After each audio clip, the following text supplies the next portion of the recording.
The Brendan O'Connor Show on RTE Radio 1 with All Care Pharmacy. Advice and expertise on the relief you need from hay fever at All Care community pharmacies across Ireland. Brendan O'Connor on RTE Radio 1. So you know the mantra that Tony gave us, sometimes I need to walk, sometimes I need to talk. Tara here has a useful little acronym that she uses with overwhelming situations, right? So check this. It's RAIN, R-A-I-N. Recognize how you feel, allow the feelings to be there, investigate what has caused it, nurture and care for yourself. So there's another handy little takeaway from today in a world full of pain. Now, let's get on to more trivial matters. It's time for the entertainment panel, and this week I'm joined by John Maguire, film critic and journalist with the Business Post, and writer Henrietta McCurvey. You're both very welcome, guys. John, we touched off the new James Bond film last week, but that was before anyone saw it, so it's in cinemas now. It is. People are saying the opening bit is the best bit, and that James Bond actually isn't in that at all. Am I right? It does start with a bang, right from that trumpet blast, the traditional Bond trumpet blast. It opens with a bang over the course of about 3 hours, up to a final explosive final bow for Daniel Craig. This is his last in a 5-film arc. Does it hold it for 3 hours? No, it doesn't. Okay. That's the In a short word, answer. no. In a word, no. The opening is amazing. The first half hour of the film is superb, as good as anything in Bond. And the last half hour is likewise absolutely gripping, and you're right there with them right up to the last moments. But the middle of this film has problems. It's there's a lot. It's 3 hours. There's a lot of plot. What they're trying to do is bring Craig's interpretation of this character to a reasonable end. Okay, so they've overthunk James Bond. They've overthunk it they? considerably. Then you've got references to the 60-year history of this character, included in the 5-film arc of Craig's story. And on top of that, you've got all the things that Bond has been forced to do, which is improve its representation of women characters, improve its reputation of minority, how they represent minority characters. All good, laudable things. Exactly, but they have to try to cram all of these things together. Okay, so they had a lot of work to do. They did, yeah. To try to bring it to a conclusion. I enjoyed myself. I enjoyed watching this film, but there's moments in it where you think it's repeating itself, not just in terms of the 5-film, this famous 5-film Craig arc, but in terms of the film that we're watching ourselves. It does tend to circle in the middle a little bit, and it gets very soggy. But you're there at the end, right, for this extraordinary final sequence. Yeah. So I think it probably will get a lot of people back out to the cinema, won't it? It did 20 million euro in the opening weekend in Irish cinemas. It took 6 million on its opening day. It's on track worldwide to take about $110 million in global cinemas. The appetite is absolutely there for so they film did the of right this thing scale. holding it back. One city centre cinema in Dublin has shown it 33 times a day across 17 screens. Wow, so there is an appetite 99 for hours in total of Bond in the day. All right. Henrietta, the other big sensation of the week, which kind of came out of nowhere really, is Squid Game on Netflix, which I have been reluctantly drawn into it. I keep thinking I've had enough of this now, I'm going to give it up. But then I somehow find I'm watching another one. Explain to people who might not know what's going on here. Yeah, it's a South Korean show which is currently at #1 on Netflix around the world. And as you say, I had never heard of it 2 weeks ago. And then a couple of days ago, it was all I ever heard about. Yeah. Everywhere I turned.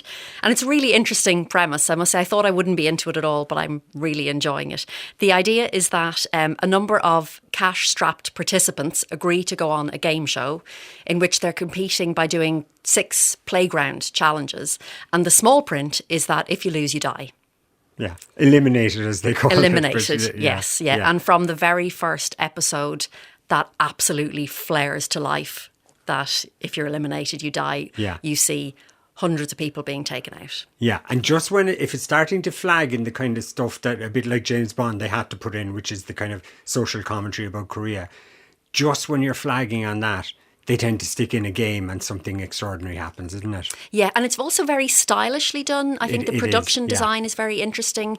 It seems to play into the world of gaming, I think, as well. There's a sort of, it's not that it's that digital style in the production, but the way the kills, as they call it in gaming, happen all as that slightly fake, slightly overdone quality that I can see how its appeal across a massive age range is huge. John, they're saying that this will outdo the series 1 of Bridgerton. I didn't know this is the most popular Netflix show right, ever, yeah. and they're saying this is going to overtake it. It's number one. It's the number one TV show in 90 countries today, and it's come, like Henrietta says, from a standing start. Nobody heard about it 2 weeks ago, and it is the number one show in the world, thanks to this brilliant premise, a clever execution, and that compelling plot. Every episode, are you enjoying it? I am. Yeah, I had to force myself to stop watching it because I had other things to do. Yeah. I was happy enough to watch a couple of episodes to come in and talk to you about it, but then I watched 2 more, and then I said, all right, well, 2 isn't enough. Let's watch another one. And there is that, at the end of every episode, there is this cliffhanger, and you think, where are they, and what's going to happen next? And you find yourself drawn into it.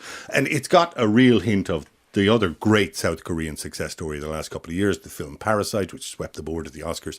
And it's got that same examination of, which isn't just a peculiarly South Korean thing, of the divide between the wealthy and the poor, class politics, this notion that people are so extraordinarily in debt. You find yourself Googling the currency conversions. You have to keep the Yes. currency converter open at all times. Like, what is Yeah. 23 Yeah. billion Yeah. won? So, okay, Yeah. I'm going to give people a very simple rule, which is you divide by 1,000, take off €3, and then 3/4 it. All Okay? right. So Okay, if you've it's got easier like to Google if you've it got then. like Yeah. 10,000 won, you go down to you take it down to 10 and then multiply by 3/4, so that's 750. There's a Okay. simple ready All right, that reckoning. is simple, People yeah, are that is laughing now, simple. but when they start watching, they'll be saying, "Thank God for Brendan and his ready reckoner." And the money goes into a piggy bank, which I think is also a really interesting reference. Like they It's see so this stylish, giant exactly, yeah. piggy bank. And also as Fritz Lang's Metropolis, it seems of to have that, and elements of Escher, that. there's the and Escher, it's really clever the way really they played do with that. a lot of... I mean, visually very For clever me, on so that many levels. the acceptance that we can accept. I watch it with subtitles, turn off the English dubbing, and watch it Yeah, with me the too. subtitles. It's much Yeah. better. And for me, it's very exciting that South Korea, that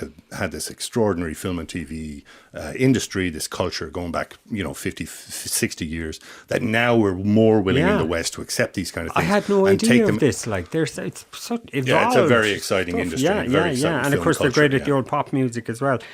Henrietta, we were talking to you about The Sopranos a few weeks ago, and at the time I think you had your fingers crossed for the prequel film, The Many Saints of Newark. Was it you or Jen Gannon said it was the Sopranos, the Wonder Years? So, I mean, look, it was never going to deliver, but does it deliver enough? I don't think it does, Oh, and I man. don't like having to say it. I Yeah. really wanted to like it, and because it's David Chase, and it does have some lovely elements to it. It's opened, the voiceover at the start is by Michael Imperioli, who played Chris Moltisanti, and he's narrating the film From Hell, and that's really stylishly Yeah, it's very set up. It exciting moves idea, through yeah. a graveyard is the opening sequence, and you think, oh, this is going to be really good, but it doesn't fully deliver. Are you sorry you saw it? No, I'm not sorry I Okay, saw so it. for There's Soprano certainly- fans, is for that gonna Sopranos ruin fans, do everything, you know, is there's it? a couple of Easter eggs in it that play out Okay, really well for okay. Sopranos fans. We see, there was always a very famous thing in The Sopranos about Uncle Junior saying to Tony, "You'll never be a varsity athlete," and this really ate at Tony. And we see the original scene of that. We see the original Okay. scene of Tony's father shooting his mother through the hair. So there are things that Sopranos fans will enjoy, but overall it doesn't really work, I don't think. Yeah. Look, it never could it?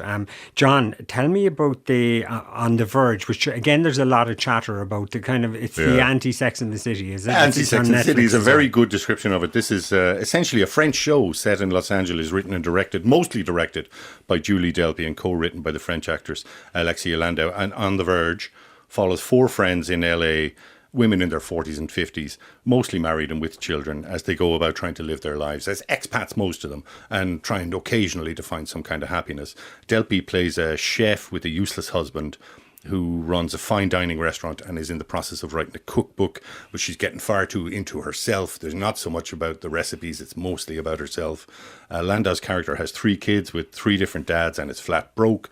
Sarah Jones plays a mother who's trying to get her career back on track. And Elizabeth Shue, who I haven't seen in ages, is Who's superb. great. She's Yeah. brilliant. And she's this kind of hippie-ish fashion designer living up in the Hollywood Okay, Hills. you see, who so likes for a good people who time. don't want the griminess of life in South Korea interspersed with I know, designer yeah. killing, There this is sounds a fantasy. This sounds a bit more. It is a bit of an LA fantasy. And I Okay, know yeah, it does sound yeah. a lot like Sex and the City, but it's the opposite in a very European way. Yes, obviously, everybody in the show is on the verge of disaster all the time, because aren't we all? But that's where the drama is. And Delpy puts a very European sensibility on that. It's Cool. funny. It's a shambles, really, in many ways. There's existential musings on despair and aging and raising kids and your great. pets getting sick. And that kind of comic struggle is very French. The best of French ennui, but transplanted to into LA with the sunshine and this kind of breezy and profound at the same time. And it's a lot of fun. And Delpy is excellent. She really is. Okay, on the that's Verge, you'll see it on the Verge, Netflix. On Netflix, excellent. Henrietta, so the way we're gone about true crime and true crime podcasts and true crime shows on streaming, it was only a matter of time before it all ate itself. So now we have a TV show on a streaming platform about true crime podcasters. Yes, Only Murders in the Building on Disney Plus. It's a 10-part series, which episodes drop weekly on a Tuesday. I think the next one is episode 7. And if this is the genre eating itself, it's delicious. I think it's really charming, funny. So Selena Gomez, Steve Martin and Martin Short play true crime podcast fans who find themselves investigating a murder of a resident in the Arconia, which is their swanky New York apartment block. You know, one of those big, expensive sort of persnickety apartment buildings. The police think it's suicide, but Charles, Oliver and Mabel are convinced it was murder and decide to do some amateur sleuthing and make a podcast while they're about it. And it's goofy and it's silly and it's good fun. And there's really interesting intergenerational misunderstandings and scheming, which I think can be very touching in some of the episodes. Okay. One character describes the three of them as dopey, but they tell the story really well. And I think that actually sums it up very nicely. It sounds a bit like remember those Three Investigators books, Alfred Hitchcock's Three Investigators. It's kind of innocent enough, kind of. Yeah, and actually the Hardy Boys is a little motif running through. Oh, is it? Yeah. Okay. So would that be a family viewing or is it an adult? Well, it's now listed as 15s. The first 2 episodes were originally listed as 12s. And one of the things I really like about it is I watch it with my 12-year-old daughter, and there's not that much stuff we can watch that we're both getting something out of it. Yeah. That somebody isn't just sitting through it because they have to sit through it. You know, it actually works very well for different audiences. So I consider it good family viewing, yeah. Okay. John, can I ask, I know you're both going to talk about this, can I ask you about Ridley Road, which sounds okay. Why don't you tell me about Foundation? Which we touched on a few weeks ago. What would happen, Brendan? You're a bit of a fan. Well, yeah, I would have been a fan as a teenager of the original Isaac Asimov novels. I would have read those sci-fi novels. They were written between the 1940s and the 1990s by Asimov, who's this titan of science fiction, American science fiction. And this series, which was almost entirely filmed, in fact, at Troy Studios in Limerick, where they spent something like $70 or $80 million to produce these 9 episodes of the first season. I sincerely hope they get a second season. So this is cinema quality. It's big stuff. Yeah. The special effects are extraordinary. The visual sense of it is really, really good. Performances are good. The story is complicated. If you have a span of books that goes 50 years, yes, the story is going to be complicated, but fundamentally it boils down to what would happen if we could predict the future and the future was not looking bright. And you've got this question set in this vast empire, this galactic empire controlled by 3 clones of the same original galactic emperor. I know I'm going to sound ridiculous and I'm going to lose both of you. When you try to describe these things, it can be difficult. But basically, you've got Jared Harris's character is this mathematician who's come up with a way to mathematically predict the future. Yeah. And he takes on an acolyte and the two of them go on an adventure. They're landed in a spaceship called Foundation, which is sent, because the political class do not agree with this kind of prediction. They're sent to the other side of the galaxy to establish a new colony.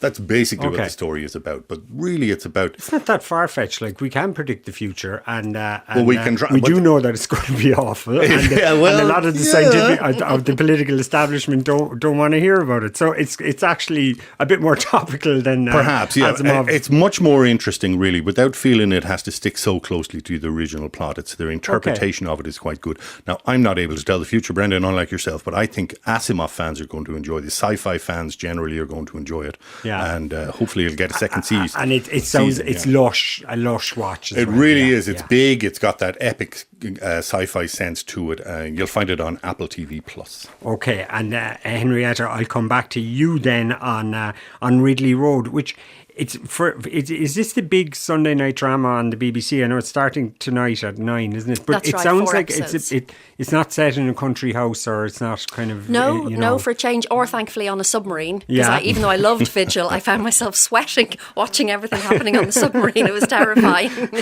No, this is on the streets of London, actually, and it's set in the 60s. And one thing I'm really looking forward to about this, that seems like it could be really interesting, is that we tend to think of the 60s as being the Beatles and miniskirts and liberation. But of course, it's still less than 20 years since the end of the Second World War. And there was a burgeoning fascist movement, again, in the early 60s. And this Ridley Road is about exactly that, and a young Jewish hairdresser from Manchester who joins an underground movement fighting the rise of the far right, which was resurging in the early 60s. Okay. So Bond fans may like it because Rory Kinnear, who's best known as Bill Tanner in some of the Bond films, is in it as well. Okay. We have about 30 seconds left, John. You were going to talk about The Guilty, on Netflix, which I did. I sat through because it was on the list, and again I kept thinking, okay, I've had enough of this now, but it did kind of hold me till the end. But it's unusual. Well, it's a one-man show really for Jake Gyllenhaal, and he's done that before in his career. If you remember, Duncan Jones' Source Code was very good as well, and Gyllenhaal will hold your attention. He's basically playing a cop who's demoted to working on the 911 phone line because he's under investigation. A woman rings, she's a woman in trouble, she rings him up and then gets cut off before he can figure out her problem, and he takes it upon himself to investigate it and try to save her. But we're stuck in that room. It's so claustrophobic, like Henrietta was just saying. It's absolutely like claustrophobic. You're stuck at the desk, and he's under all these kind of different levels of pressure, and you're really watching this guy come to terms with his own demons, trying to figure out the mystery and trying to effect a rescue. I thought it's good. It's a remake of a 2018 Danish film. Okay. But I really enjoyed it. It is worth watching. You know what? It's not 3 hours long. It's exactly. Like an hour, 20 minutes. It's like bonus. films used to be. Okay, thank you very much, John and Henriette.